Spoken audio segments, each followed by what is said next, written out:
ঘোষণা হয়ে গিয়েছে, কিন্তু এখনো অনিশ্চিত আলিপুরদুয়ারের কয়েক হাজার ভোটারের ভবিষ্যৎ। কারোর নাম বিবেচনাধীন, কারোর নাম আবার ভোটার তালিকা থেকে ডিলিট হয়ে গিয়েছে।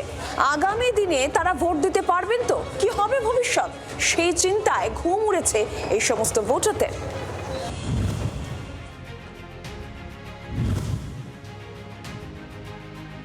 চূড়ান্ত ভোটার তালিকা প্রকাশের পর মাথায় হাত পড়েছে আলিপুরদুয়ার বিধানসভার পাতলাখাওয়া গ্রাম পঞ্চায়েত এলাকার মানুষজনের। এই এলাকার কয়েক হাজার ভোটারের নাম বিবেচনাধীন, নাম বাদ পড়েছে কয়েকশো জনের।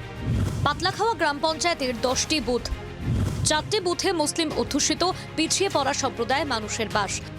গ্রাম পঞ্চায়েতের 12/31 নম্বর বুথের 102 জন ভোটার তালিকা থেকে ডিলিট হয়ে গিয়েছেন। 32 নম্বর বুথের 367 জন বিবেচনাধীন, 35 নম্বর বুথে বিবেচনাধীন 272 জন, 36 নম্বর বুথে বিবেচনাধীন 254 জন, 38 নম্বর বুথে বিবেচনাধীন 466 জন। এইসব বুথ থেকে বহু ভোটারের নাম ডিলিটও হয়েছে। আমি তো ওগুলো জানি, ডিলিট করে দিয়েছে। ডিলিট সবারই জবের কথা কইতে পারি। 2002 সালে ভোট হ্যাঁ দিয়েছিলেন? হ্যাঁ দিছি। 18 সালে আমার ভোট হয়েছে, তা সত্ত্বেও মানে যতগুলো নির্বাচন হয়েছে 2018 থেকে 26 অবধি, 26 তো এখনো ভোট হয়নি, তো 2024 সালে যে লোকসভা ভোট হয়েছিল সেটাও দিয়েছি, তা সত্ত্বেও নামটা কাটা গেছে আমার। আপনার আতঙ্কে আছেন? হ্যাঁ, আতঙ্কে তো থাকার মানে খুবই আতঙ্কে। রাজ্যের দুই যুযুধার পক্ষ এদের নিয়ে দায় ঠেলাঠেলিতেই ব্যস্ত। এই যে ভেরিফিকেশনের কাজ কারা করেছিল দাদা? কারা করেছিল?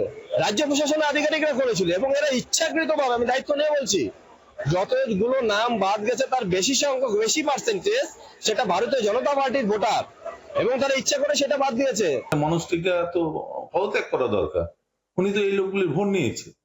অনেক বিজেপির মানুষ আছে, তাদের নাম ডিলিট হয়েছে, তাদের নাম বিচারাধীনে আছে। তাহলে তখন ভোটটা নিল কেন?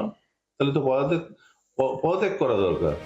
রবিবারই রাজ্যের বিধানসভা নির্বাচনের নির্ঘণ্ট ঘোষণা করে দিয়েছেন নির্বাচন কমিশন।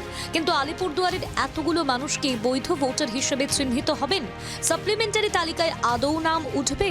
যদি না থাকে তাহলে সেই বাদ পড়া ভোটারই কি ফলাফলের নির্ণায়ক হয়ে উঠবে? ক্যামেরায় সোনালী কুণ্ডুর সঙ্গে তপন দেবের রিপোর্ট, জি 24 ঘন্টা। বাংলার আওয়াজ, বাঙালির আবেগ, জি 24 ঘন্টা।